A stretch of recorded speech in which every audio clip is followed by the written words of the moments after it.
you're right 51% of the time, you compound that over 50 years, you're really freaking successful. Work like most won't, so you can live like most can't. I want to dominate the marketing world. I want to be the go-to brand in small and medium business marketing. This episode with Erik Huberman, CEO and founder of Hawke Media, is all about ambition and why that is critical to entrepreneurial excellence. Remember, the focus of the show is to learn from the best founders about why they've been able to build something that others can only dream about. Erik digs into the fact that 98% of people don't want to work as hard as a founder. They don't have the mentality, but he's had it, frankly, since he was 6 years old when he started his very first company, which is crazy. We worked through how he's built his new company, current company, Hawke Media, over the past 12 years into a $150 million value company, but it's a marketing agency, which is pretty rare at that size. And he has ambition to make this into multi-billion-dollar company on top. He's done a lot of his growth via acquisition, which is relatively unique in the space. And he's done it mostly organic with his own team. And so if you're thinking of building any services company, but even more so a company via acquisition or private equity, make sure you listen. I'm Adam Spector, the host and 4-time founder, plus lucky investor and privileged investor in over 200 startups. I'm the CEO of Chore, where founders outsource their operations so they can focus on their core competency and superpower while we handle all the admin. Welcome to the next episode of the Entrepreneurial Excellence Podcast. It is a great pleasure. I have Erik Huberman, not to be confused with Andrew Huberman, although I do have to ask you about that in case people do get confused sometimes. I am kind of curious. But Erik is a complete badass. I don't know if I can say that, but is what it is. In so many different ways, has his own podcast. You name it, kind of just been a success at probably everything he does. I don't know if his family or wife would always agree with that, but most likely in almost everything that he touches. So welcome to the show, Erik. Say it's being right 51% of the time is the success metric, not all the time. So I mean, but 51%, right? If you were like, hey, I think Warren Buffett would say, if you're right 51% of the time, you compound that over 50 years, you're really freaking successful. Yep, 100%. Yeah, no, it's been a fun run. Excellent. So tell us a little bit more about the run. Just set the stage for everyone so they understand once again, like do a better explanation of yourself. Like how many companies have you founded? What are the ones that are still running do? Well, to get to the most important question, Andrew Huberman is a distant cousin and know him pretty well. And he has been on my podcast, Hawke Talk. So and that was a while ago. That was like 4 or 5 years ago. But yeah, it's funny. Every conference I go to now, people look at my name tag and be like, "Oh, you work with Andrew Huberman." I'm like, "No, that's my last name. Like that's not my title. That's not my company. That's me." So it happens a lot. And I had someone the other day, a celebrity on Instagram, that I literally just slid into their DMs and was chatting with them just because they said something and I just said, "Why not?" and started talking. And after talking to them for a few days, they went, "I totally thought you were Andrew." On the how I started. I mean, to take it way back, I grew up, my dad was an entrepreneur, my grandfather was an entrepreneur, so I just always thought that that's just what you did. If you're going to take a job, it was to learn something, but eventually I'd build my own company. And so that manifested as buying or selling a bunch of my parents' stuff door to door when I was 6, buying and selling Beanie Babies and having this like Beanie Baby trade when I was like 8 and 9, all sorts of random side hustles during middle school, high school, started a storm drain filtering company when I was a junior in college with a co-founder. I came out, went into real estate just as the entire banking industry collapsed, literally a week before Lehman Brothers went bankrupt in 2008. Did that for a year, made $350, went, this isn't working, started working about 6 months into that, started working on an online music company called Fame Wizard, built that for 2 years, got it profitable, hired a CEO to take over. Then I built a company called Swag of the Month, a t-shirt subscription company I sold after a year and a half. Then I joined Science, the incubator that had just launched Dollar Shave Club, worked with them on their portfolio companies, helped them launch a women's activewear brand that we sold to Bally Total Fitness. That was about 12 years ago. And then started advising and consulting for a lot of brands, found how broken the marketing landscape was, where 99% of agencies are full of shit. If they're any good, are really hard to work with, they're opaque, they're expensive, etc. And I just went, this is dumb. Why can't someone be the best at what they do, but easy to work with? And that was the birth of Hawke Media. Fast forward, we're now 250 or so full-time people. We've worked with almost 6,000 brands. Company's grown a ton. It's been fun. And based on at least what you've listed on your website, so public in that sense, right? I mean, you're worth at least $150 million as the company. You've generated almost $3 billion in kind of new revenue for your customers. So that's actually, it was funny. That was a typo on our site. That's the money we've managed, not the money we've generated. We generated much more than that. Okay. Yeah. I was going to say, like, that seems, I mean, it's still a big number, but lower. No, yeah, that's low. We've managed about, in ad spend and in management, we've done over $3 billion now. Okay. And I think one of the fastest growing marketing agencies. Yeah, I don't know if I'm supposed to. I just got a notice that apparently we are that again this year. Wow, that's amazing. Okay. Question I like to ask at the very beginning, and this kind of ties into some of these other questions, is how do you define entrepreneurial excellence? Like, what does that even mean to you? Yeah. To me, there's kind of three factors. Working your ass off, which I feel like every entrepreneur does, whether they like it or not. It's being smart enough to make good decisions and point in the right direction, which I think, there's a high degree of people that have that go into entrepreneurship. I think being smart enough and hardworking enough is a big factor. Ambition is a big one. And I got the best advice I've had. We have a venture fund too, and we've invested in over 100 companies at this point. The best investment advice I've ever had is invest in the ambition of the founder. Someone that's aiming for $1 billion might fall short and hit 800 million, but someone aiming for $100 million is not hitting 800. Yeah. So that ambition piece is super important. That goal of like, what is success to you? And I watch it. We have a whole M&A practice where we're looking at dozens of agencies a week to buy. And you see like a lot of them level out where the person's comfortable. And that is just part of it, is like, if your ambition isn't to win the game, to build something massive, when you feel like your bills are covered and you have some level of stability, you're going to stop working very hard. Yeah. And sometimes that turns into a negative impact and it goes the other way. And then you drum up again and work really hard, get it back to stable, and then take your foot off the gas. That's a very standard thing that happens. But I think for true entrepreneurial excellence, the sky has to be the limit. That it's not about paying the bills. It's not money driven. Because frankly, for like a decent entrepreneur to make enough money to live off of and feel comfortable isn't that high of a bar. Like if you think about the most successful company in the world, like that happened in year one. Like it's beyond that. It's winning the game. It's the scoreboard. It's, truly believing in your mission, those kind of things that drive that. And when you think through, like, so given that ambition level and all the companies you started, what made you then decide to get out of most of them, sell them? Was it because the vision wasn't big enough in your mind? Like why did you say, okay? It was either not big enough. Fame Wizard was exactly that. It was that I didn't see that the market was going to be big enough to, really hit what I wanted to do. Swag of the Month was, we had to either raise money or sell it or shut it down. It was just not sustainable without outside capital. And so before we got the chance to raise money, someone offered to buy it, and it was just great, done. And then with Ellie out of Science, first off, I owned a tiny piece, but I wasn't the owner. I was brought in by Science. And that was a similar situation where for it to scale the way it wanted to, you're going to have to get a lot of money in, and the appetite to do that versus like take the win was different. With Hawke, it's been very different. I've turned down a lot of acquisition offers because at the end of the day, anyone buying your company, like this is obvious, should be able to make more with it when they buy it. So it's one of those things, like, unless you have a better idea or something you think you should be doing instead, the idea of selling your company, unless you know something the buyer doesn't, it's a weird game. So the only time that I would ever entertain sort of selling is, and we've had this, is a really great partner when I have identified things I could do with more capital, that I could grow this a lot faster and then create more upside for myself. Mm-hmm. So smaller piece of a bigger pie would be the idea there. And I have some thesis around that. What I haven't found is the partner that makes sense, but I do have a way that we could leverage that. But I would say it took me over a decade to get to a point where I saw that even being viable. And when did you start actually doing sort of acquisitions as sort of a quasi-growth strategy? Like 3 years in, like right away. And it was opportunistic. A company asked if we would buy them. We went, sure. Figured out the deal. Then a second one, then a third one. And so we really didn't get proactive in it until like 3-4 years ago. And what do you think leads, so put yourselves in the shoes of those sellers, right, who are selling to you, right? Is they come to you because they think you are the great partner and that you can do something different that they sort of can't. You have a different. That's the only reason our deals make sense for anyone is, do you believe that 1 + 1 can equal 3, and do we too? Because we don't really make money on the buy. We make money when they grow it. It goes both ways. And now the nice thing is we've got the proof points now. We've had the success. We've seen the acquisitions go really well. And we also know the ones that haven't and what that looks like. So we're able to really coach the ones we're doing and getting into business with. And we set up the deal structure that, like, if it doesn't work, it's not going to be good for either of us. So we're very aligned. And so we want it to work and they want it to work. Yeah. No, I mean, so everyone's sort of win-win in those scenarios. And then how do you manage? I mean, maybe we'll talk a little bit more about Hawke now. And at some point, I want to go back to your history too, because that's a fascinating piece too, and like what makes you a great entrepreneur in that way.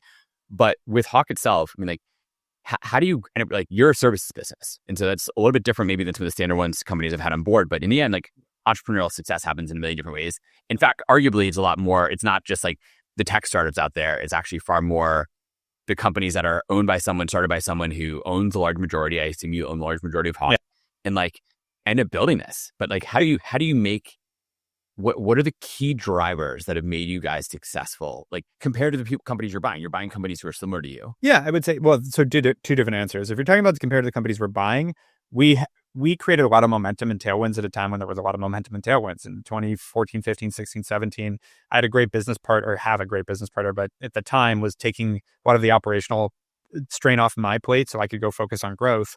That combination with the tailwinds, we grew through a lot of these phases that are really hard to grow through normally if you can't just dump business in and get the revenue to pay for the people that you need to build the infrastructure. So when we had to build a full executive team, we had the cash flow to do it. A lot of the companies we're buying never got that sort of escape velocity. And so the founder is the head of HR, accounting, legal, services, sales, marketing, everything. Yeah. And they don't have there's no capital to go hire other people to do that. So they're just sitting there working nonstop all the time on a lot of shit they're not necessarily built to do. That's taking all their effort and energy, and they're stressed out. And because of that, they're only making $100,000 or $200,000 a year, which they could go get a job and do. Right. If that is that talented of a person. So it's like, I come in and go, why don't we free you up from all of this? Join us. We'll do it together, and we'll just go make a lot more money together. And we're able to do that in a way that makes a lot of sense. So that's been, in a nutshell, the model. Love the thesis overall, because it's in a sense like what chore my company does, right? Is the whole idea is like, we'll take the back office off of your plate to you, focusing on what your core competencies and what you're great at. Yep. So we're not doing that as a service. We're just doing it from an M&A standpoint. Right. You just bring it right in, and you already have that stuff in house, so it already works well. Why do you think you guys were able, 10 years ago or so, to figure that out and hit that escape velocity? Whereas these other companies, I'm sure these founders are also super smart, ambitious, hardworking, all the things. Why did they not get out of that phase and you were able to grow past it? Or a few things. One, my dad made a lot of money as I was a teenager, and as I was growing up. I was born in West LA in an apartment, but then he did really well. That didn't turn me into a spoiled rich kid or anything like that. And I still to this day don't take money from the family, but there was just this back of my mind, like, I'm never gonna be homeless. Like, I'll be all right. And so that manifested as a high appetite for risk. So I actually can tell you some of the more ambitious founders we've acquired, there were clients they didn't take on, or swings they didn't take because it could lead to failure, and failure wasn't an option. Where for me, it's always been kind of an option. So calling a spade, that's definitely part of it. Okay. I've taken swings that even my business partner at the time would be like, you're out of your fucking mind, but okay, let's go. And sometimes it worked, sometimes it didn't. I never bet the farm. I think that's a ridiculous thing to do, but I definitely bit off more than I could chew at times, took risks, went for it. Do you have an example you can talk about where you took those risks just to more perspective? Acquiring companies. Yeah. No idea how it's working. We don't know what to do. We're going to go just acquire this and bring it out. Figure out how to integrate it and taking all the cash that we made and investing it in a combination of real estate and venture deals. Because I don't know. Let's see what happens. Learning from that so that we end up with now, our second $20 million fund. And it turns out we were really good at investing. So our first fund has a 32% IRR according to our third-party audit recently. So it's that's really fucking good. So especially in the past 5 years of venture. And so, the ability to jump in and do these things, because I'm and also it set my bar really high, because I built a $5 million company. That's not success. I might as well not even start. I shouldn't waste my time. So success to me is creating something really big. And so it pushed that ambition too, where, again, it goes back to this simple math of if I'm trying to build something for $1 billion and I'm not there, I'm doing everything I can to keep pushing there. Whereas a lot of people build a $10 million company and they've made it. I mean, I a lot of times with the M&A side of things, we'll talk to someone that's running a $250,000 a year revenue business and talking to me like they've built, the best company in the world. And I know I'm always cautious not to downplay that and just be like, in your perspective, in your world, you've built the greatest thing. I'll have people talk about again, they'll be doing $250,000 a year, telling me about all their proprietary processes and all the things they've built and all their tech and all their IP. And I'm sitting there going, we have many clients that pay us more than your entire business on an annual basis. So it's like, yeah, it's, and it's like, if your stuff was so good, you would have scaled it and been able to grow this. Right. But that's, again, all perspective. And when I say that, it's not to demean that person. It's just to be like, this is what I mean by ambition. Like you have there, I don't think everybody is actually, I think they would all tell you they're aiming for that, but they're not working the 100+ hours a week to do it. They're not, making the hard decisions. They're not actually fully committed to that. Yeah. Why do you think you had that level of ambition? Like I said, you didn't need to do it, right? Like you didn't. Yeah, I think but it comes from the same place. I think it's a chip on my shoulder because I saw what success looks like and assumed at an early age that's what it is. And I definitely have the voice of my dad in the back of my head. Like first job, the real estate job out of college, I remember bragging to him like, yeah, I'm the first one in the office at 6 a.m. I'm unlocking the door. I'm the last one to leave at like 7 p.m. I'm turning the lights off. And I'm like, I'm grinding. And he's like, 6 a.m.? I'm like, yeah. He's like, what's wrong with 5 a.m.? was his response. So I've always had that like back of my head, like I can do more, I can push harder.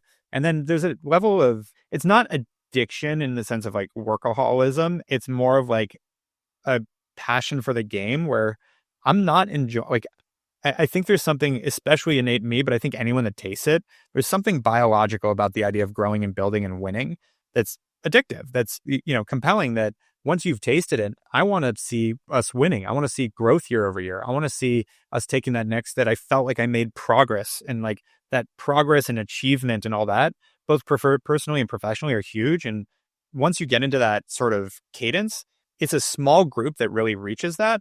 But once you taste it and you try it, it's like, yeah, I want to keep doing this. This is fun. And going back to this sort of idea of success or excellence, like, is that what drives you? Or you obviously haven't hit enough of a financial metric that doesn't matter anymore. Right. That's financially. Yep. So what is it that keeps driving you? Just like, I want to make this bigger. Is there a number in your head where like, okay, once Hawke Media reaches $1 billion, I've done it? Or is it just doesn't matter? No, in fact, when like my goal I would articulate these days is not quantifiable. It's just like, I want to dominate the marketing world. I want to be the go-to brand in small and medium business marketing. Like we work with a ton of big brands too, but the whole idea here was accessibility to great marketing, meaning we want to be the best at what we do and easy to work with.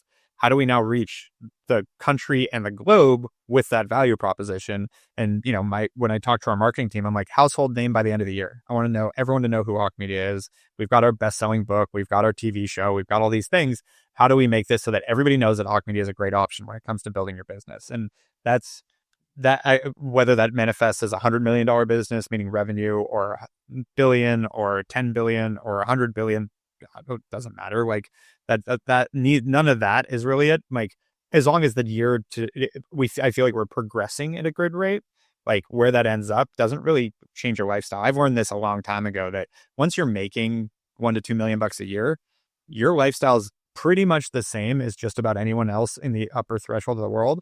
And the only difference is they might have a bigger boat, bigger plane, bigger house, or more cars. Yeah. Like that's pretty much it. I eat at the same restaurants, go to the same hotels, travel to the same places, end up in the same rooms. Like there's not that much different at that point. They might have like the president hitting them up for money more or something like that. They might have some more pressures on them, but I mean, I'm talking about like the deca billionaires and that side of things, but I know quite a few, I'm friends with quite a few. And it's like, yeah, it's not that different from like what you actually gain access to.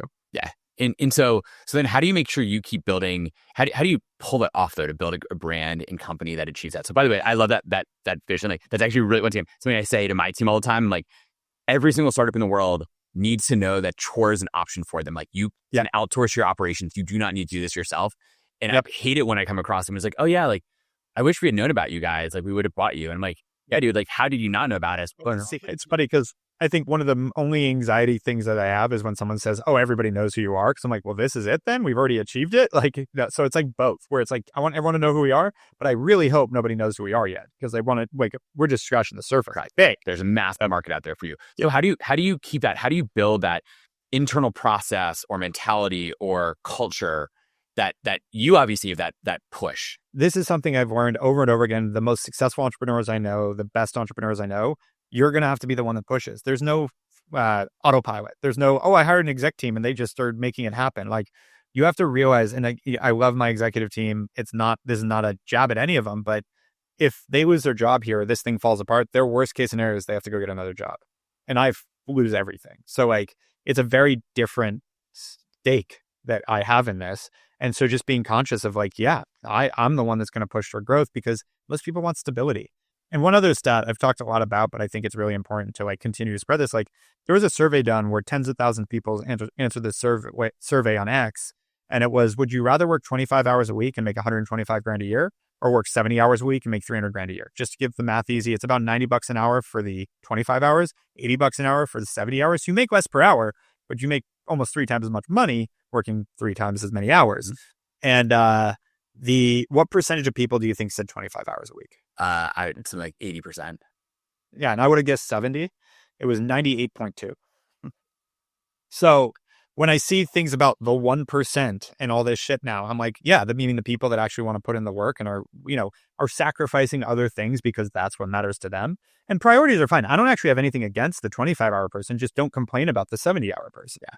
But people do. So like, how do you manage that in a company where it's like, I mean, after your team, I'm sure that you are making significantly more money. And I'm sure there are people, even in your company, 250 people, there's probably somebody who's like, man, it's so unfair that Erik is like taking home all this money. I don't even know how much he's taking home, but a ton. And I'm slaving away doing all this work. It's funny enough, I'm the ones that paid less. My salary's not high, so I can pretty much push back on that for most people, which is nice. That being said, we create the opportunity and we're very objective about these things. Like, this is how much you have to manage to make this. This is what you have to do. This is what an individual contributor will make. This is what a manager will make, a director. This is what a salesperson can make. Sky's the limit. And that's the other thing is our salespeople do really well here and our like sort of business development side of things.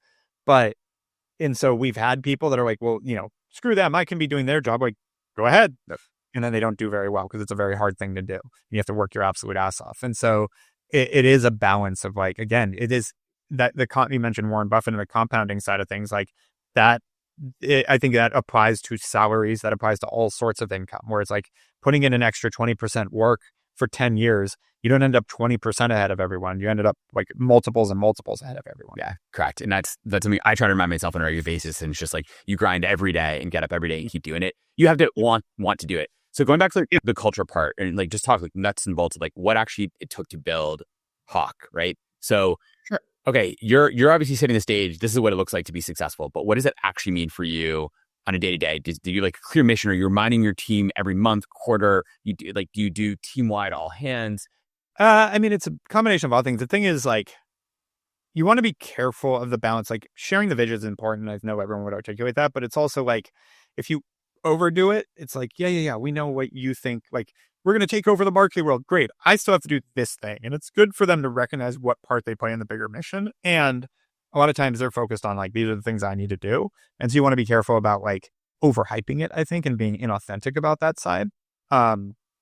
But articulating it's great. It's about once a quarter, I come in and remind people like, this is where we're going. This is why we're doing it. This is who we are. Answer questions, kind of do it down the hall. We do a bi-weekly all hands. So we do connect on that. We're doing a lot more in office. So we're all new hires now are in office in Santa Monica for Hawke. Really? Why did you choose that? There's obviously it's a whole interesting conversation that like, why did you choose that?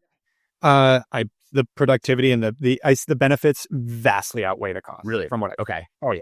I mean, much higher productivity, even though you're obviously paying more money for people who are local to the LA area. Productivity, culture, like people are way more bought in because it's not this once a quarter, every other week Zoom meeting with this not even faceless, but the face on Zoom on my computer. Yeah, Erik. Yeah, it's Erik. I'm walking through the office talking to people all the time, and you actually, it builds that team sense, and they're all sitting next to each other. Also, there's a ton of studies about, no matter whether you like your job or not, working creates cortisol. You know what brings down cortisol? Social interactions. So if you're sitting at home gaining cortisol because you're working and not having social interactions, welcome to the mental health crisis or a piece of it. Yeah. And so I've watched the just attitudes of the people in the office, and listen, some of them resisted, some of them complained about it, but as time goes on there, you can see joy and happiness and fun coming back to work. And Hawke was an incredible place to work for the first 6 years pre-COVID. And then when COVID hit, it was great for a couple of years, I'd say. And then it just became kind of mercenarial where it's like, we're servicing clients, we're hiring people to do it. Nobody knows each other. We never get together because, the world's going to die from a disease. And so like, we're just working online, and like bringing that back in a virtual world, I think it becomes way too transactional between employers and each other. Whereas like now that they're sitting next to each other, so much more is happening. There's so many new ideas, new energy. Last month was the best month we've had in a very long time. This month we're off to the best start of a month I can remember, I think ever. Wow. So like it's looking really good. And it's like, that's, I'm not drawing a direct line to like, that's because of this, but it definitely helps. Yeah. And okay, so then going back, like, how do you then hire the people who meet the criteria that you need? And talk about both hiring the people overall in the team and then also hire the executive team around you over the past years. So that survey, I try to articulate to people, like, this is a place to work 70 hours and make 300. Like, this is a place to, and that's not exactly true, but like, this is the place where you're going to work a lot harder and make more money. But like, I want the grinders. I want the people that are mission driven, that are like, I'm going to fucking crush it. And it's, the overemphasis the past 5 years on work-life balance versus work-life harmony, which is like, yeah, take a vacation, but answer your emails while you're out there. Like those kind of things. It's like, and there are tons of people that probably are listening to this that are going, fuck this guy, and I'm like, yeah, great. All due respect, don't work here. Go find the job that respects that. That's fine. That's not the culture I'm building. And this was probably the biggest lesson I had to learn as a business owner was you have to build the culture you want and attract the people that resonate with it, not placate to everybody. Yeah. And I made that mistake a few times. And now I'm like, nope, this is what we're building. This is how it works. And we thankfully have 250 people generally that are passionate about it. And there are a few that aren't, and they'll probably be gone soon. And we've become very comfortable with people leaving when it's not the right fit. And then we try to be very articulate upfront about, like, I think we probably overdo the level of trying to scare people away from the job now. Like we have a new head of finance starting next week that we were ready to hire him. And I'm like, one more phone call. And I spent a half hour telling him all the things that are going to be miserable about the job again, just to make sure when he accepted, there was no day one, what the hell is going on? And I told him why I'm going to be an asshole as his boss and why these are the things that you're going to be pressuring. And you're going to have to do all this tedium, rudimentary work that is way below your pay grade because we don't have the infrastructure to have someone else do it yet. And all the reasons why you're going to hate it here. And you still want the job? Great. Then let's get going. So that's how we look at it now. And again, I don't know if that is the best answer, but it's what we've been doing recently. And thankfully, for the most part, people come in and then it's like, yeah, that's great. Like you told me everything I was going to have to deal with. Here we are. It's because we used to deal with people that we'd hire, especially on the executive side. Let's say for that example, we'd hire a head of finance and come in and be like, God, your financial systems are just so broken. Like we need to fix all of this. And it's like, we hired a exterminator. You're surprised there's bugs? Like, no shit. If it all worked perfectly, you wouldn't have a job right now. Exactly. So yeah. Do you think like part of that is people somehow get the wrong mental image of a company? Like why do they come in? Even if you're being upfront, they just don't want to hear it. I think people hear what they want to hear. Like that's just human nature. I think that's part of it. So they're going to, someone could take what I'm saying there. Like here's all the ugly things, but like, he's just trying to scare me off. Like it's not going to be that bad. And I didn't say that. I told them exactly what was going to happen. And so you never know how people are going to take it, but do everything you can to give a realistic job preview. I just had an interview with another potential executive we're hiring today. And the guy definitely was taken back once I told him all the things that he was going to have to do. He's like, this sounds like a lot more than it was in the job requirement. I'm like, yeah, that's why I'm telling you it. Like job requirement's a 1 page, you get through it, like, got it. Here are the details. Are you ready for that? And he's like, his answer was, I don't know. It's like, fair answer. And we're talking more. I didn't write him off because of that. He said straight up, like, I want to know more of a job preview. I want to talk about this more. But like, no, I think the guy has the capabilities. It's more figuring out, are you sure you want to step in? Because back to ambition, I want to build something world-class here. And my executive team is going to have a lot of pressure on them in order to keep up and with what I expect to do here. And how does that, I mean, I assume they have pressure to keep up, which means they're putting pressure on their team, which hopefully means they're hiring people who are in that image as well, who say, great, I'm going to step up. Is that what it sort of looks like? Almost trickle down effect of the right people? I mean, that's exactly right. Culture trickles down. So what I prioritize goes down to my executives, goes down to them. And obviously that culture picks up different things depending on the manager too. Certain things will happen because of different managers. So that happens as well. But cultural definitely comes from the top and trickles down because the managers manage, like I'm managing to what I prioritize, which means my managers are going to do the same. And, and I think culture gets defined in a lot of different ways, but basically what the company is prioritizing and what the good and bad of what we do consistently comes from what I care about and what my leadership cares about. And I mean, you're a little bit more mature company nowadays than you used to be, but how do you decide what you are prioritizing and how good are you at sort of sticking to the guns, right? Are you like doing an annual plan, quarterly plan, or it just means, I would say like, let's focus on this. Generally all of everything you said it depends on, I guess, what layer of detail we're talking about. From a general standpoint, I'm very consistent with our planning and I'm very, I might change certain things. I guess I'll find evidence that I need to change something and I'll change it right there. I'm not going to wait till the end of the year. So like in terms of consistency, I stick with it unless there's a reason to change it. But like this year, I think we're probably going to do exactly what we said we were going to do at the beginning of the year in a lot of different ways. So now that being said, there are nuances in the details of that have changed massively. How many companies are we going to acquire? What our sales metrics are going to be? How the scaling trajectory and the actual ramp is going to look like. Our executive team and who's on it. All those kind of things change in the details. But overall, we're headed in the right direction. We've got sort of the North Star. But yeah, again, then the details change a lot. And then simple things like, I took a bunch of coaching, I think it was like 2 years ago, talked to a bunch of PE shops, talked to a bunch of bankers, like, this is what they care about in our business. I'm like, there's a reason they care about it, regardless of whether we want to sell or not. Why don't we start listening to that? And one of those things was like, you got to have an enterprise approach. You got to be going up market, stop working with SMBs.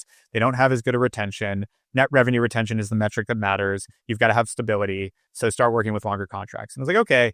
So we brought on some team members. We started working on enterprise stuff, and few things happened. One, I realized they have no idea what the fuck they're talking about, because all the contracts with these bigger brands have 30-day outs and are completely variable. And if there's a scary thing happening in the market like tariffs, you can lose your clients overnight anyways. So fuck the sense of stability.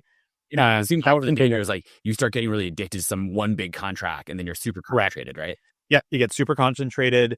The sales cycles are long. That honestly, and this is not to everyone, but frankly, like I found that the insecurity of the CMO is directly correlated to the size of companies. So the stupid hoops you had to jump through for the bigger companies, where the small and medium businesses were like, we just want to make fucking money. Just let's go. We're building a business. You seem good. Let's go.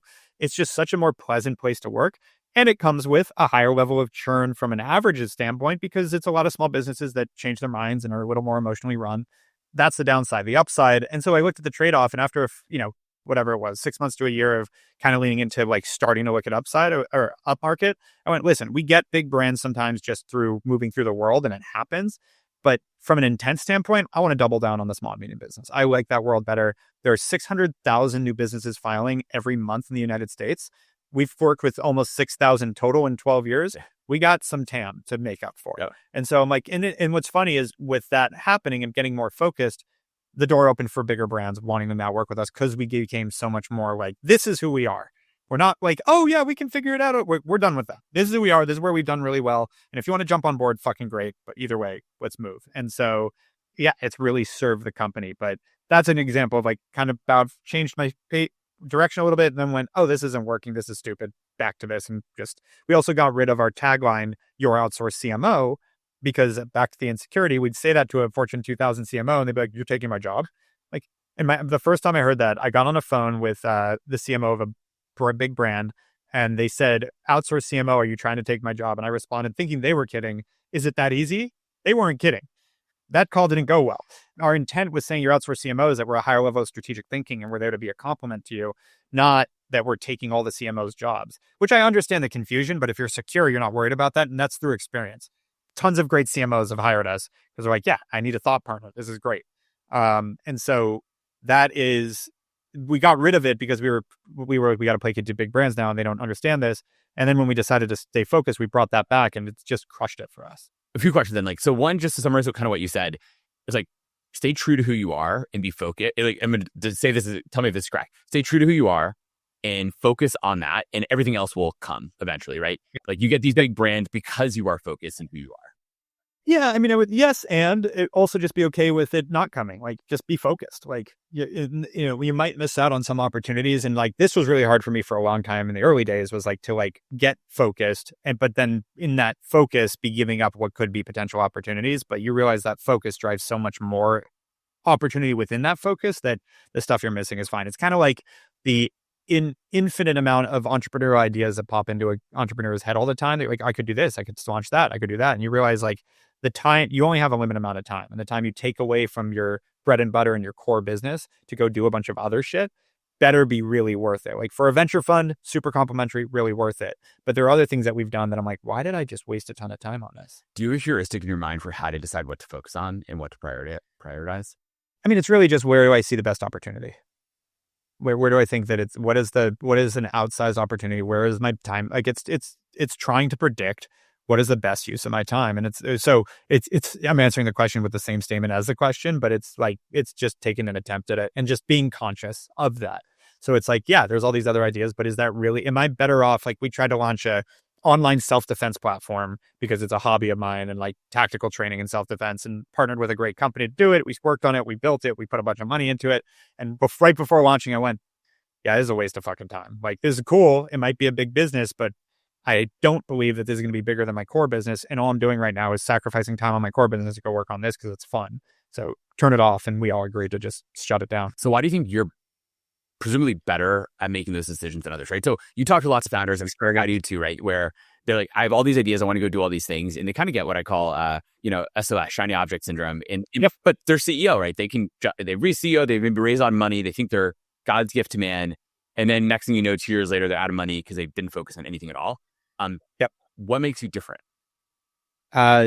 Experience is definitely part of it, with an intent. That's it. I don't think it's anything like remarkably special about me. I think it's just I've wasted enough time on things that I can start to call it, be like, oh yeah, remember when I ran down that path? Same thing with investing. I've lost enough money to know what bad looks like that we've now been able to do well, and have a bunch of like red flags that pop up and gut reaction. So it's similar in that sense. And then just intent of like, I think about that consciously. When I'm taking on a new project or I'm doing something. And I will say the last note on that is having kids has made me much more diligent with my time.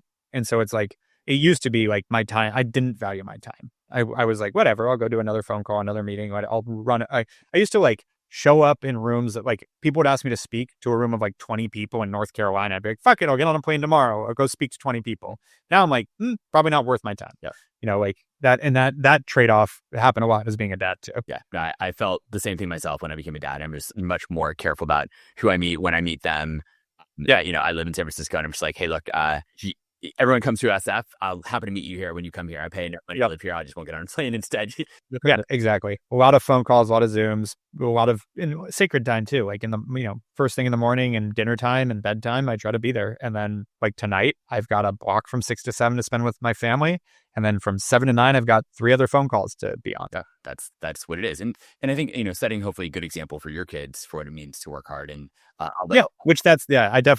I think that's important. Like I know people get guilt with hard work, and I'm like, you're setting an example though. I don't actually think and I do believe my biggest mantra, the thing that I remind myself when things are tough, is work like most won't so you can live like most can't. Yeah. Like I've thankfully built a great lifestyle, but it's from working my absolute ass off, and I wouldn't trade it. And how do you get to a point then, once again, in your business today where you're deciding what are the things you're going to focus on? So to give yourself the time to go spend with family and do those things, how do you decide what you hand off to your team and trust? What I can. That's it. It's if someone else can do it, I try to hand it off. Whether it's going to an event, whether it's tasks, whatever. If anyone else can do it, I try to hand it off. And if no one else can, I take it on. And then what? But that's also about like holding your executive team in not high regard, but like high expectations, where it's like, you don't if I am the one that has to do things that they should be doing, maybe I need a different executive. Yep. How do you have that discussion, or when you how do you deal with those? Exactly what I just said. Hey, if I'm the one that has to do this, why are you here? Yeah. Like, can you handle this? Can you take? And my executive is great, so I don't have to have a lot of those. But I will say the feedback I get as a leader is I am incredibly fair. I get that like most fair, have high integrity, super honest. Like I'm not going to cheat anyone, but I'm very direct. Yep. And so, which goes hand in hand in some ways. Like I'm not going to pull punches. I'm not going to lie to you. I'm not going to placate to you. I'm going to tell you exactly what I need from you, which is, for me, is what I would have hoped from a boss, because then I never have to try to think about what they're thinking. It's just I know exactly where I stand with you. We're good. And so back to culture, the people that thrive in that are the people that end up doing really well here. And we don't have a problem with, we don't have high churn with executives here, even though that could sound rough, because the people that we bring in, I'm very blunt about, this is what you're going to deal with. Back to the head of finance we just hired, that's when I was saying I'm going to be a dick. It's you're going to get calls from me and be like, what the fuck is going on here? Why is this? Why did you miss this number? I turned a half-hour finance call last week with our entire finance team into 2.5 hours because there were a ton of mistakes. And I was like, why is this not happening? Why this? I'll go do this, and this, which by the way, I shouldn't have to, but I'm going to go fix this. And that is what your finance team was freaking out when you were like, I'll just go do this if you're not getting it right. I don't know, because again, we don't have a head of finance. I think they're all waiting on that person, so I don't know that they're freaking out, but maybe. And that's something that people get used to with me. But also, do you think? That's sort of an interesting example, right? I would imagine in that scenario, there's someone on the team who maybe wanted to be that head of finance, who wanted to step up and be that person. No, not currently. No one expects that. In some other situations, I'm sure that's the case, but if that was the case, this would have been a reason to be like, if you could be the head of finance, then I wouldn't be doing it. So you spoke about like the culture you've created. How do you compare and contrast that to like other top cultures, or like, Elon Musk is famously, I think, probably really hard, or I think there's like, and again, it's also like the end of the day, you got to build the company you want to run. Yeah. And like, I think that is by far the most important thing for the sustainability of a company, is that I'm not going to want to burn out and say, fuck this. So it's working with people I want to work with. It's having a culture I want to work in. And like Jeff Bezos or Elon Musk or Steve Jobs are known to just be total assholes that are constantly pushing people way outside their comfort zone. I am okay with not building the next $1 trillion company, maybe, slightly below that, and enjoying it a little more and having a little more of a, camaraderie and friendship with the people we work with. Yeah.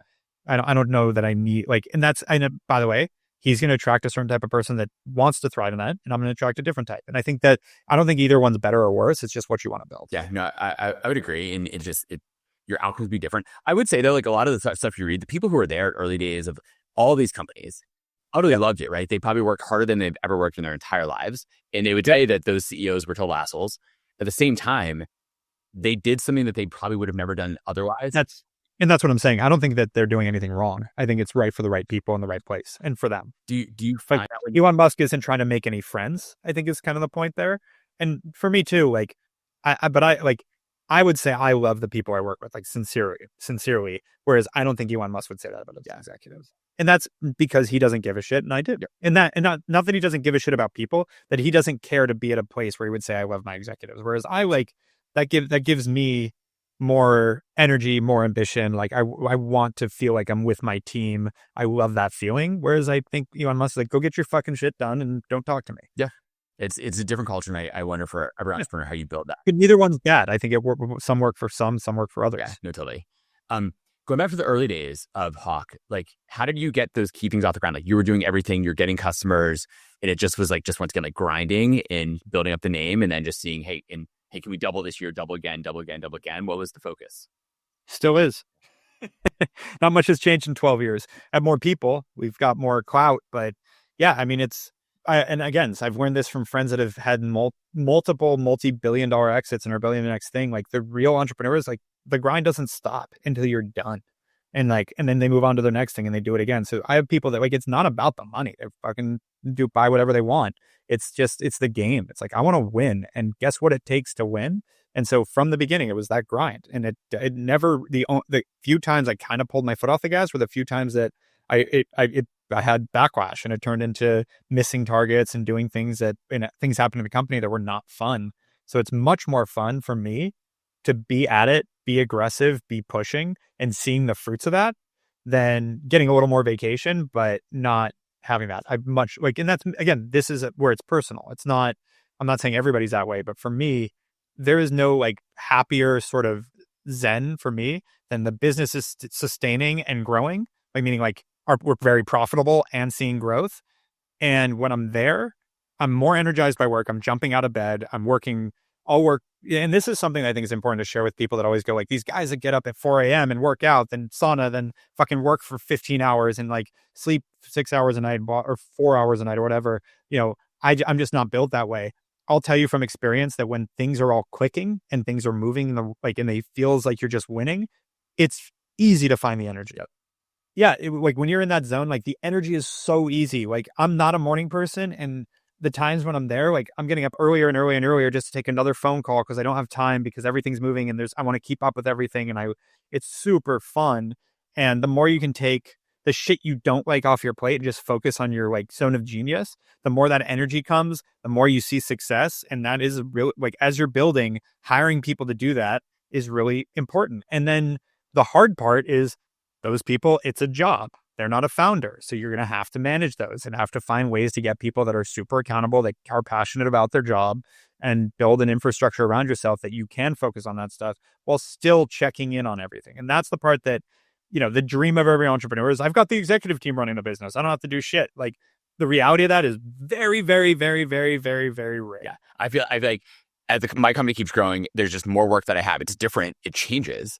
The amount of work still remains almost the same. You have more people to hand stuff off to until their work remains the same. What does that mean? I mean, so from a, once again, like kind of process perspective or internally, like as over the past 12 years, what are the processes you put in place to make sure that the people you do hire can kind of replicate the Hawke Media experience as an outsourced CMO? Because not everyone's going to be able to get you as their. No, nobody does, honestly. Like, I don't work with clients. Like, once in a while, I'll come, help with a little bit of partnership stuff or jump in and just give some pointers. But like, no, they're working with our team, which at this point is way more, on the ground and knows better than I do. So it's not an issue. I mean, we've spent 12 years building processes and best practices and constantly staying up on those. Like, that's a lot bigger of a conversation, but it's just a constant tweaking of our process to make sure, in training and onboarding and talent, to make sure that we've got the right team. Do you think all those elements, I mean, sort of teeing you up, but do you think all those elements are pretty critical to success? Like, and said differently, like so many companies think, oh, I have an amazing product, but they don't focus on all the other underlying elements. Yeah, I think at the end of the day, product's number one, which for us, our product are our people and our services. So like that, like how we service, doing the best practice of those things. We also make sure that like we look at what are the biggest jabs agencies get and what are the biggest jabs we get, and let's fix them. So like traditionally agency, it's like you're only as good as the team that's on your account. Well, that seems solvable. Why don't we make it so that the teams work together so you're getting the entire group effort, not just the individual? So let's make sure that the teams meet every day and work on each other's projects and make sure that you're getting Hawke as a whole, not just this individual. There. Now I wouldn't say solved that, but made it a lot better than it usually is. And then it's not the person working on your account is the only person you're dedicated to. Then it's more, that's the person you're communicating with. And so then it just becomes a culture fit. And sometimes we do change people out on accounts because there's not a culture fit. So it becomes an easier thing to manage. These are just, it's not like one big game plan that we solved and we were good. It's like every day it's an incremental, like, oh, that's broken, let's fix that. Oh, that's changing, let's fix that. Oh, AI is a thing now. How do we make that incorporate into everything? Like, it's just watching the market and staying on top of it. Yeah. And how do you then, speaking of AI is a good segue maybe, yeah. Like how do you make sure you built an AI company now or building an AI yeah. company? I'm guessing you didn't have AI or even a lot of tech talent necessarily internally to Hawke. So how do you go about doing that and saying, hey, we're going to pivot? We built a full team.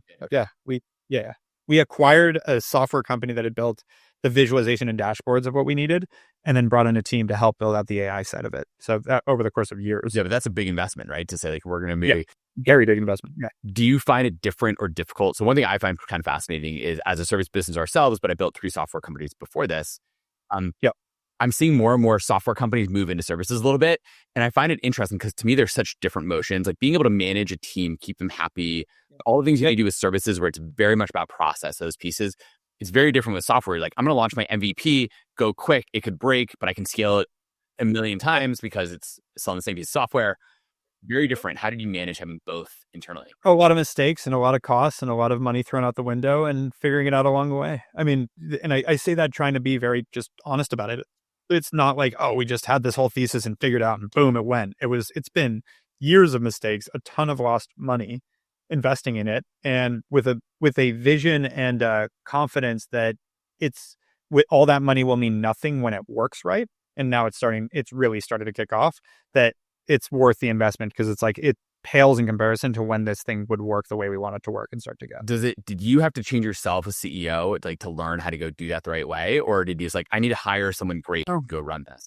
It was more that. It was more hiring and trying to use our mystery, and frankly, going through a bunch of bad hires and still we're hiring a bunch of new people on it right now because it's never done. It's never, it's a constant moving target. And I think Google's average tenure of an executive is like 3 years, senior executive. So it's like, it's not like I found it, it's done, the next decade's set up. Like you're still going to tinker. And then, and again, if you're Google, an average of 3 years later, you're going to be finding someone else to take it to the next level. So the job's never done in that sense. How do you manage those conversations with those senior executives when you're like, hey, like you're not a fit anymore? Yeah, it's never that out of the blue, honestly, especially with senior executives. With other people on the team, sometimes it is. Sometimes it's like you lost half your clients, like there's no revenue to pay you anymore, you got to go. And they'll be like, what do you mean? It's like, yeah, you have to do your job well to keep a job. Like that's, sorry that nobody ever taught you that. That'll happen once in a while. We generally do a good job of bringing people in, that it's not as common anymore, but it happens. Yeah. Senior execs, it's not usually that. Once in a while it is. And if they're blindsided by the fact that you think they're off,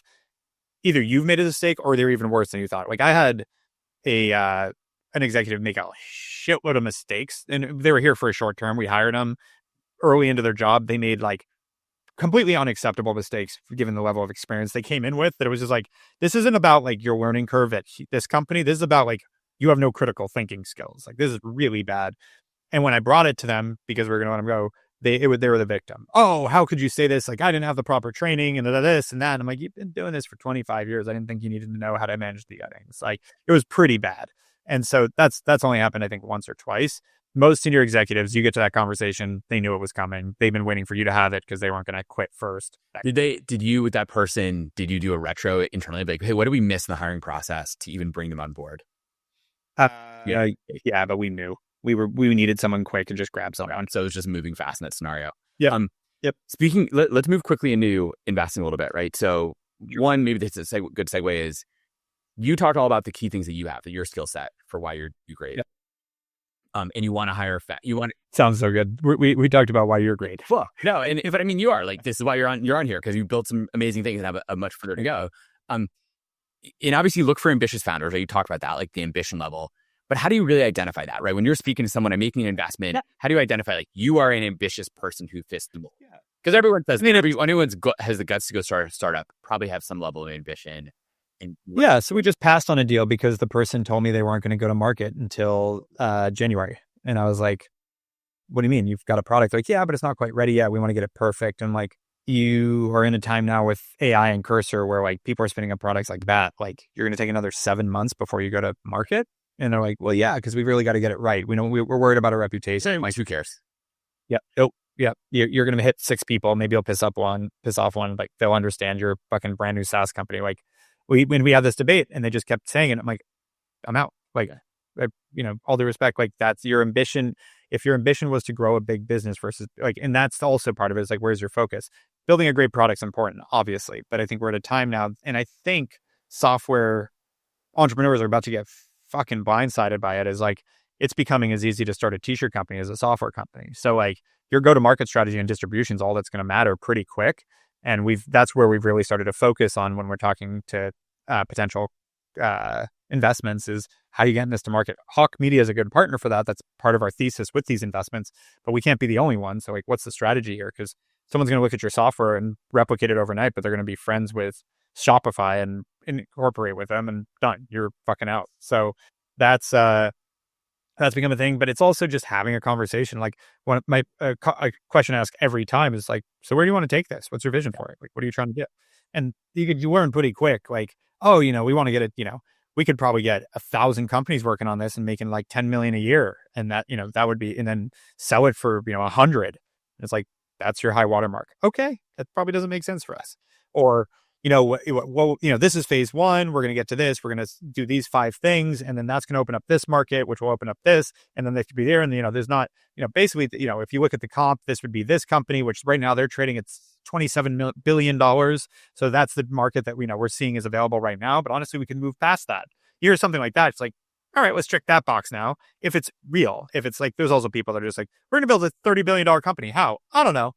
So like, if you see a true vision of like, this person really is trying to take, like, what they're seeing is an ability to actually turn an industry and build it into a TAM that actually makes sense and does justify those kind of numbers, that's what you want to see. How do you, speaking of AI stuff, I mean, like, I find it really difficult as an investor to make investments right now because I'm so worried about what AI is doing to every company and disrupting everybody so fast. And like, what does that mean for the next 10 years out? What do you see? Is it just like, can you get to distribution quickly and build a moat around that, and then you maybe have a chance? Or yeah, I mean, I don't think it's even maybe you have a chance. I think you look at any other company other than software, building a moat is like getting to market and having market penetration is a moat. Like you have customers that like what you do, and if you build a good software and they like what you do, replacement cost is a thing. Like, switching cost is a thing. So like, yeah, getting to market and having a great go-to-market strategy, and then being iterative, being quick, nimble, like that's going to be where these software companies, because it's not like they're going away. They're just going to morph in that sense. And so it's just making sure that that's how they're thinking. It's like, it's looking at their culture. Because if I look at the companies we've invested in that have done very well, that's what they care about. They want to fucking take over the world. They want to run through a wall and make it happen. Do you think for the ones that have failed, is it because you missed that they didn't have that level of ambition, or just like it's also a luck thing, or they just didn't work hard enough? Or luck is how successful. So I'd say the ones that are, the 5x returns versus the 120x returns, there's a lot of luck involved in that difference, honestly. But the ones that failed, it was a lack of ambition, sometimes, frankly, a lack of good decision making, but a lack of grit is another one. Like, it is hard. You're getting beat up all the time. You're going to war every day as a business owner. And like, you got to find ways to make that work for you. You got to find things to latch onto that you enjoy, because you're going to get, it's like anywhere from angry, like if you're running a tech company, angry investors, lawsuits, angry clients, employees, like you're guiding a giant elephant down a narrow path, and you're just like, oh God, okay. You're trying to do it. It's fucking stressful. And you got to find a way to, like, I don't want to say manage that stress, but almost get over it for it to be sustainable. Because if you're managing it, you're kind of cramming it down, you're kind of squeezing through. That doesn't work. That's where you get burnout. That's where you get anxiety and depression, frankly, which is high in founders. I think you got to find a way to, like, enjoy the process. And I think a lot of people that fail don't find that. And businesses fail for two reasons. The founding team gives up, or they get underwater financially. That's it. Or I'd say not the founding team, but the leadership team. So, if I look at the failures we've had, it was usually a combination of both. They gave up, but it was also because they raised money. They couldn't get over that hurdle, and, they didn't have the grit to get through. Yeah, I find that as well. So many companies, they get the money and they just don't move fast.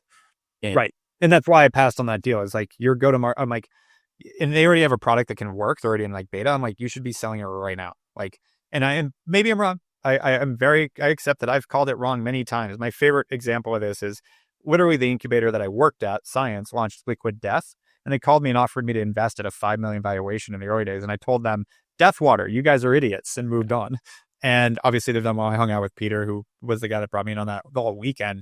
So there's no bad blood, but I know, I'm very aware that, like, I have no idea what the fuck I'm talking about, but I have certain things that have given me indicators now and patterns, that some pattern recognition, that I'm like, these are the things that I've seen really work. And sometimes it's even just the charisma and personality of the founder that you're measuring too, where it's like, is this someone that people are going to want to work with, work for? We invested in a company, and I'll say it because I'll like this, but, like, I think we invested 2 years ago, that has done really well. They just raised their Series A, called Superfiliate. And these guys, Andy and Anders, are the two co-founders, and they're great product, incredible product. They've done really well. And they're two of the most likable guys on the fucking planet. You go to any trade show now in our space, in the e-commerce space, everyone loves them because they are really good, smart guys. They're charismatic, but they're just good people. And so if I'm a brand looking to work with someone and these guys show up, I'm like, fuck yeah, I'll give them a chance. They're great. I love these guys. And it's not like I love them because they're funny and they're, we got Chris Farley hang out. They're just good people, and you can tell. And it's like, they have that read. And I can say, working with them for a few years now as an investor, like, and as a partner, they're good people. So, like, that part does go a long way. And so finding people, same thing with Postscript, which is our best fund investment we've made. Alex Beller, the co-founder and president of the company, chased me down at Shop Talk 6 years ago and was like, hey, Eric, like, we've met before. I worked at this company. Like, we have this new SMS software. I want to work with you guys. We should be working with Hawke, blah, blah, blah. And we had just launched our fund. I'm like, we should talk. And that's how we made that investment. And that one investment has made our first fund. So, and I spent time with him, and he's another great dude. And so there's a piece of this where it's like, I've noticed this with a lot of business owners. Like, I actually talked to someone about this yesterday. Most really successful entrepreneurs that are not Elon Musk or Jeff Bezos, but, like, frankly, like, let's say the business size below that, the guys that have built multi-$100 million companies, even multi-billion-dollar, you like them. Like, they're likable people. They're good people. They're responsive. They don't ghost people. They're on top of their shit. They know what they're talking about. They also are happy to say they don't know what they're talking about. They're very high EQ kind of people. And you see that and you go, okay, so when we're investing, like, once in a while, that really technical founder is great. You get that sort of Elon Musk vibe, or maybe he's not the right example, but that can happen. But a lot of times you want that person that, like, everyone's going to want to work with. And it reminds me of, like, when I started, we had there was a big agency that was non-competitive to Hawke, worked a little differently, but they had a sales team that I became friends with. They would only take on, like, giant companies. So everyone else that hit them up to work with them, they just introduced me. And, like, 6 months into just getting introductions dumped on me, we were hanging out in Vegas at a conference, and they're like, to be honest with you, and there was two of the salespeople, they're like, we have no idea if you're good at what you do, but we like you, so we figured we'd just send you a bunch of business, and at some point we'll find out. Yeah. And it's like that is so, like, it was very introspective of them. But in general, that is so true of business in general, is like, I'm going to work with you because I trust you and like you. So you're not going to screw me. And then hopefully and I don't believe you're going to be full of shit either. So there's going to be some value out of this. And that goes a long way. I think one of the values in your key values in your book too, we need to talk to as well. But quick question, go ahead. Can you speak more about like founders? Do you think there's an element of what's more important? Great product chops, great technical chops, great ability to sell or tell a story? I think the latter.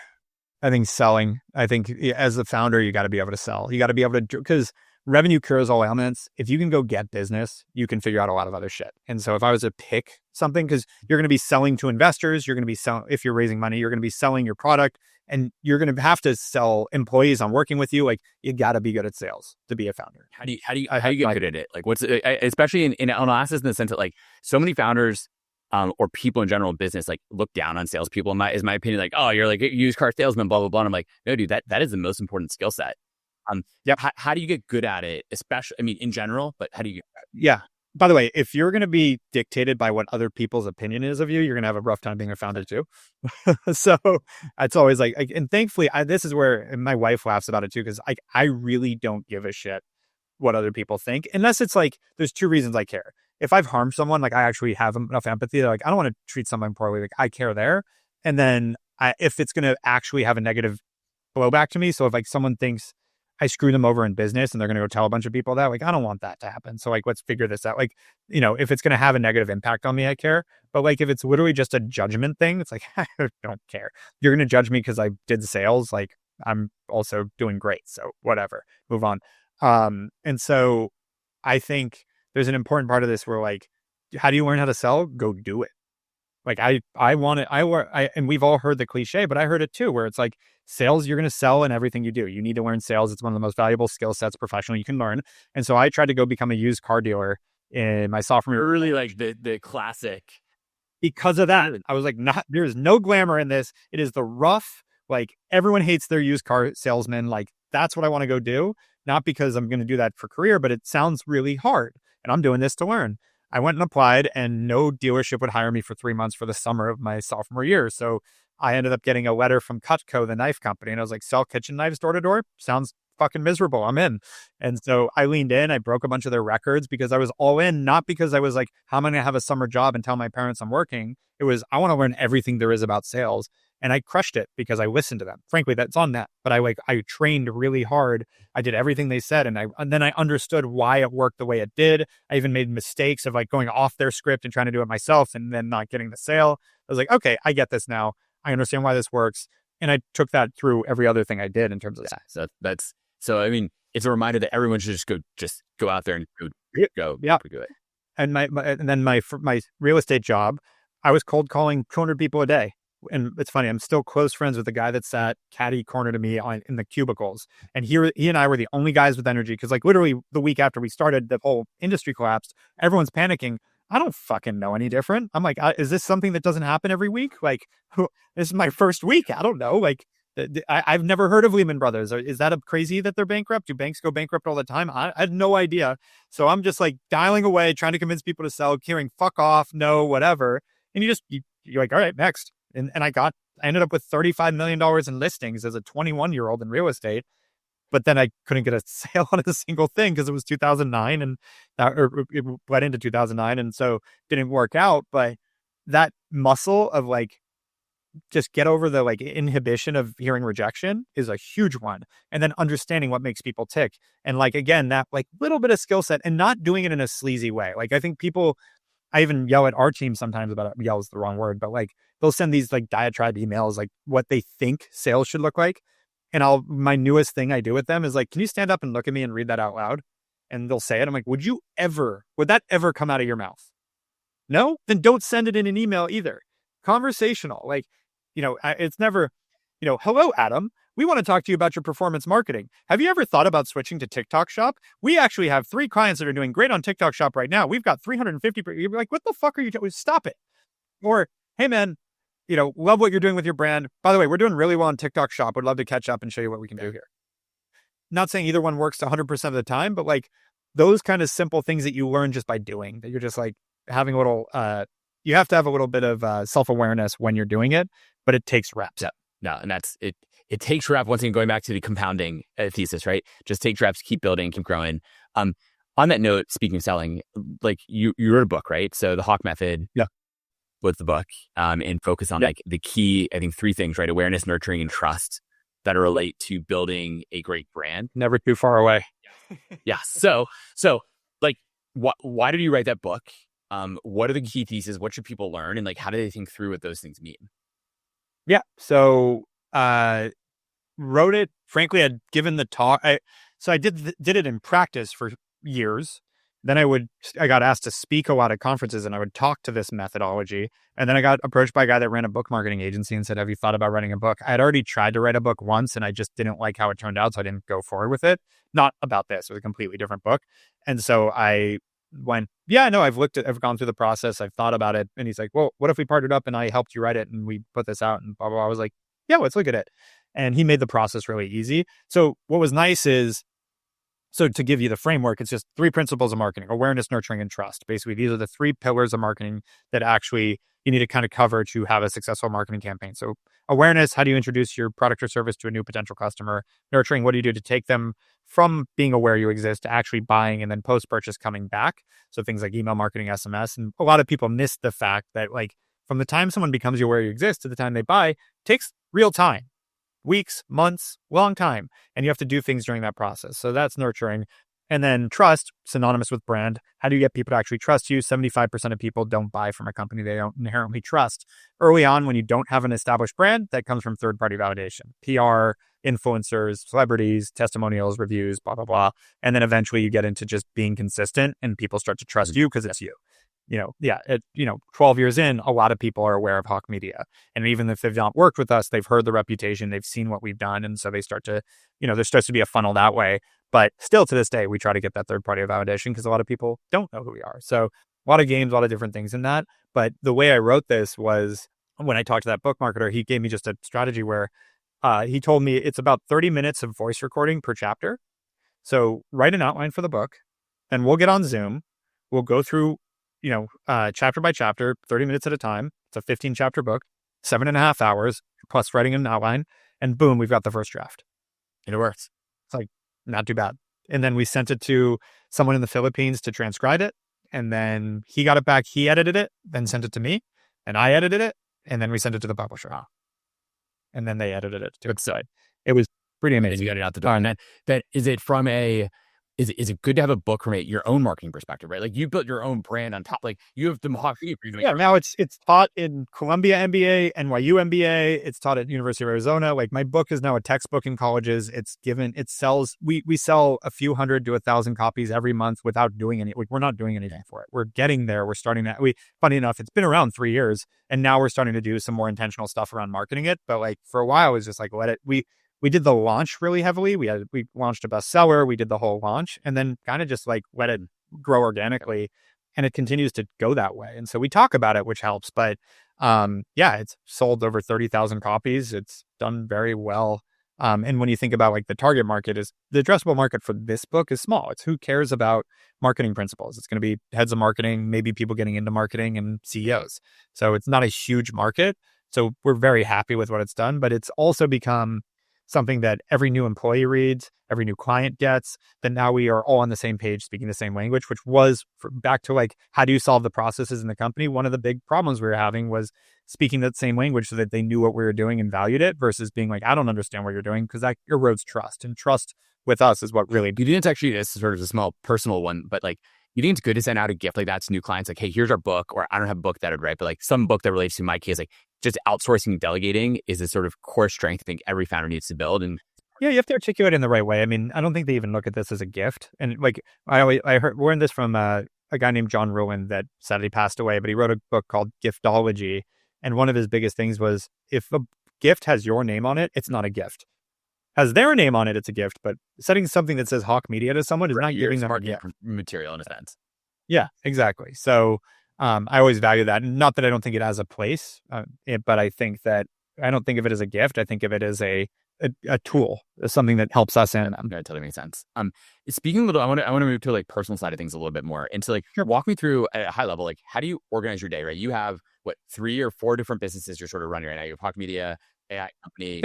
They're all the same though. Like it's not really like separated where it's like this block for Hawke Media, this block for Hawke. Still, they're related, but how do you manage which one you're going to focus on at what point? I said it's sort of like whatever other people can't do, but yeah, there's some of that. And yeah, I mean, it's keeping them all moving. So it's like if something's stalling out, I'll probably jump in. So like, making sure that we hire the people we need on Hawke AI. So I need to have a couple interviews and do that. What percentage of your day is interviewing, or week or month is spent interviewing? What percentage of your time is spent interviewing teams?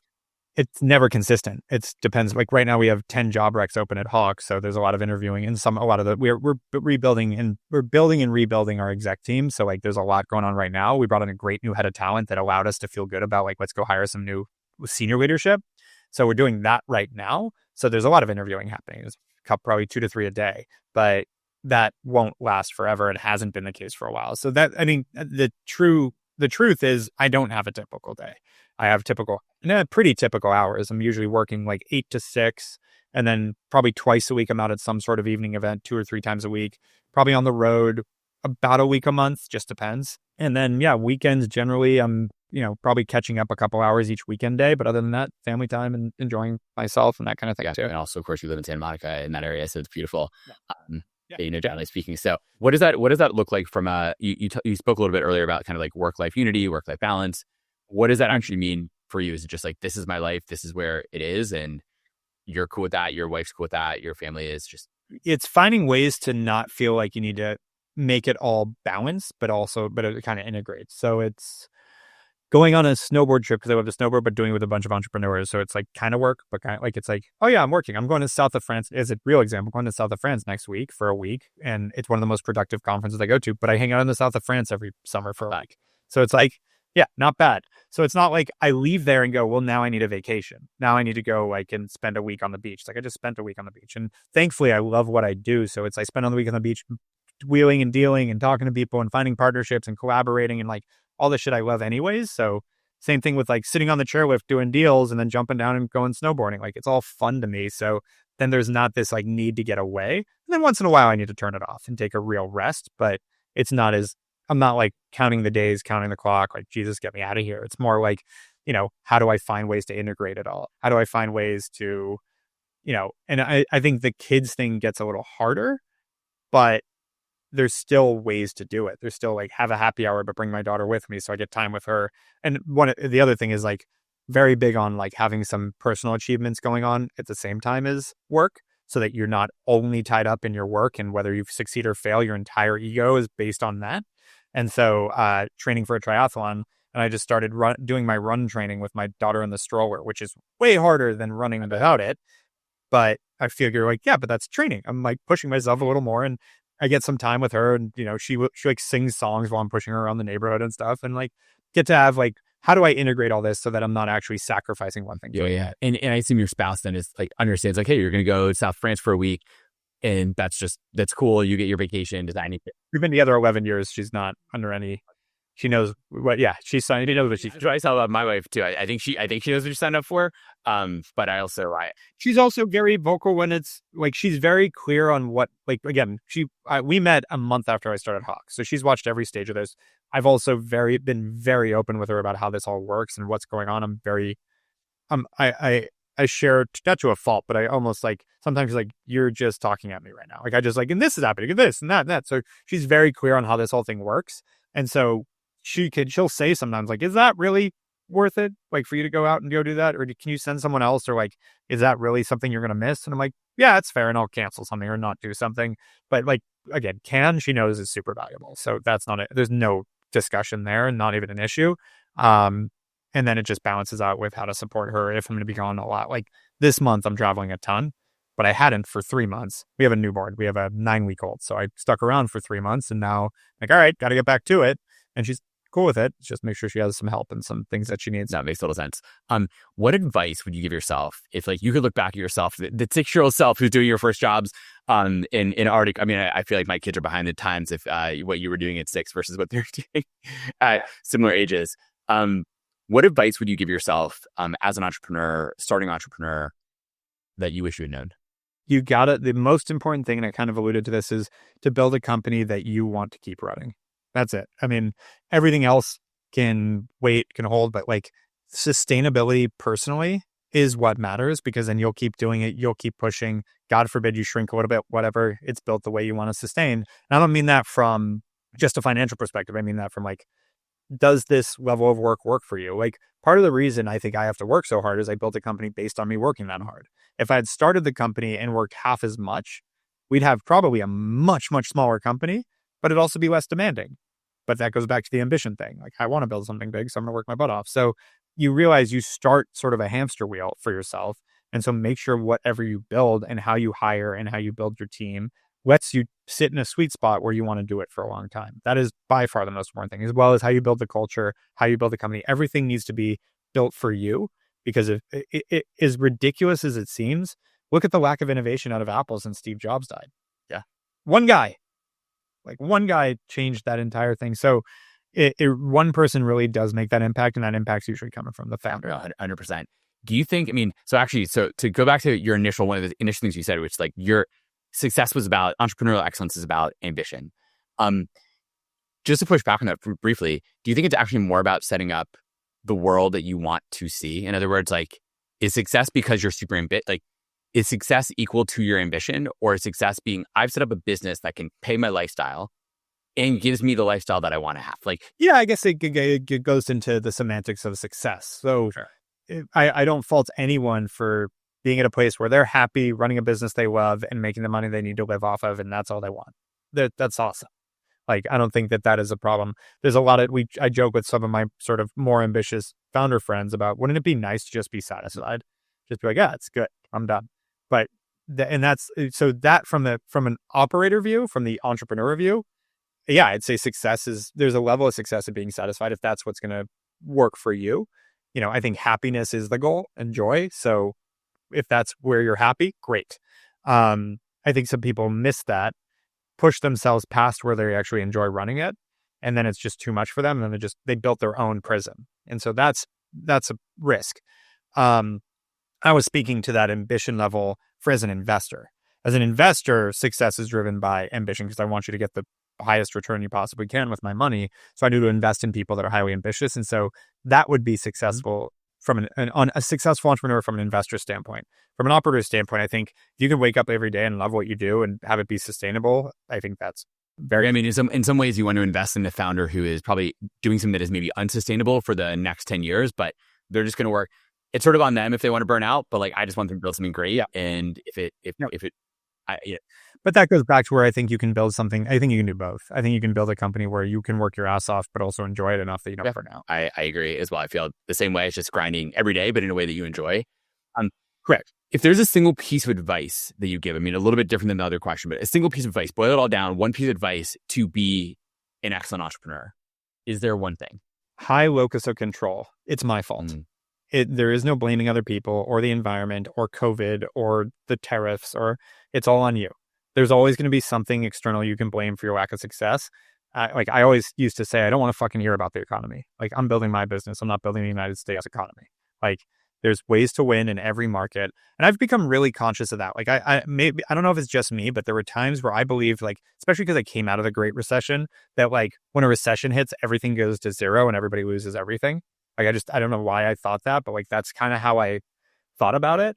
And you realize, like, slower, fast economy, businesses still run. You just have to manage them. Like, it's harder or easier, sure, but it's not like you go away. So marketing doesn't go to zero. Business doesn't go to zero. Commerce doesn't go to zero. Like, negative GDP of 1% is a recession, you know, and that's, you think about that. Like, if everything just goes backwards 1%, that's a massive recession. But in business, if you decline 1%, it's like, that's not that big a deal. And I'm sure there's some economists going, well, that's not how it fucking works. But I'm just saying, in a general sense of the term, understanding that and knowing, like, none of that should affect your ability to move and grow and build. Like, there's going to be things that are very hard to work through, but that's the job. And arguably, those are opportunities, right? Like, for the right founders, that's an opportunity. That's how I look at it. I mean, the past 3 years for marketing has been rough. It's been, I mean, if just metric wise, objectively, like, people have pulled back on ad spend, people have pulled back on marketing, people are not zero, growth at all costs. They're looking at profitability. Like, it's just a tighter marketing world. Plus the iOS changes with Facebook made it tighter. Everything got tighter for marketers. And I looked at that as all the weaker agencies are getting out of the way. So whenever this recovers, because it's always in cycles, we're going to fucking crush it. And so then it came back to work like most won't, so you can live like most can't, kind of a mantra of like grind through this, because it's definitely not as fun when there's headwinds, but those headwinds don't last forever. And that's been Yeah, no, totally. So quickly, talk Hawke Media. Why should someone hire you? Like, what is the reason why any entrepreneur should say, I want to get an outsourced chief marketing officer? Yeah, I mean, a few ways we put it is, if you want to win a Super Bowl, hire a team that's already been there. Like, we've grown so many companies from nothing to billions of dollars at this point that like we can be confident. We're like, we know the roadmap, we know how this works. The variable is not us now; it's the company and the product. And if you want to check the box that you're going to get great marketing in a way that's nimble, flexible, cost effective, we are that. And there's not many options. So, if you're picking between us and most 99.9% of the agencies out there, they're going to either be way more expensive and harder to work with because they're going to be opaque. They're going to have their own pretentious style because that's what most good agencies do. Or they're going to be 99% of them are going to be full of shit and not help you, and you're going to burn a bunch of cash and get screwed. So it's like, we know we're neither of those. So we have a great sweet spot. And are there a handful of agencies like us? Yeah, but good luck. If you found us, good luck finding one of those other few that are as good as us. We're not the only game in town, but we're one of a few in a sea of 90,000 agencies. Generally, I find they're all BSing all the time, and you have no idea what you're getting for it. So, like, for you guys, does that mean what like a company's going to get is like someone's going to go run all your advertising, but in a fully like clear, numbers based, data crunched way that you actually know you're getting a return on your fully transparently with full dashboards and everything a la carte, so you can spin up and down exactly what you need when you need it, because we're full service. We can come in and rebuild your website. We can run your email marketing. We can run your affiliate, your influencer, your advertising, whatever. But we'll do what you need when you need it, and ebb and flows and needs change. So it's super flexible, super nimble, but our team is top notch. We're definitely rated one of the best agencies in the country. And we got Digital Marketing News gave us a top performance marketing agency in the US. We've had a few awards like that recently. And we know thankfully, like, this is from objective like metrics, like we are one of the best. We know that. So we're one of the best. And yeah, there's a few others. So it's like, that's one of those things, like, I never want to be dishonest and say we're the only game in town. There's some good agencies out there. They're just very few in a sea of shit. So if you're talking to us, the chances you're talking to someone else that's any good is slim to none. And so generally, we're probably going to be biased. Why don't founders just outsource all of it to you guys or agencies? Like, I don't think that's actually the strategy. I always believe that there's a balance, and it depends on the individual company and the stage they're in, where you do want certain services in-house where it's like someone needs to live and breathe it. At the end of the day, we still have a conflict of interest where we're making our money versus them. They're paying us versus themselves. So like it's never going to be perfect that you do. Like, for us, we do the right thing, but at the end of the day, we benefit from them scaling all their marketing service and wanting to do more and more and more. And someone needs to be like pushing back a little bit and being like, well, not yet. Or, hey, this isn't quite working how we need it to. Like, someone needs to be on the inside there.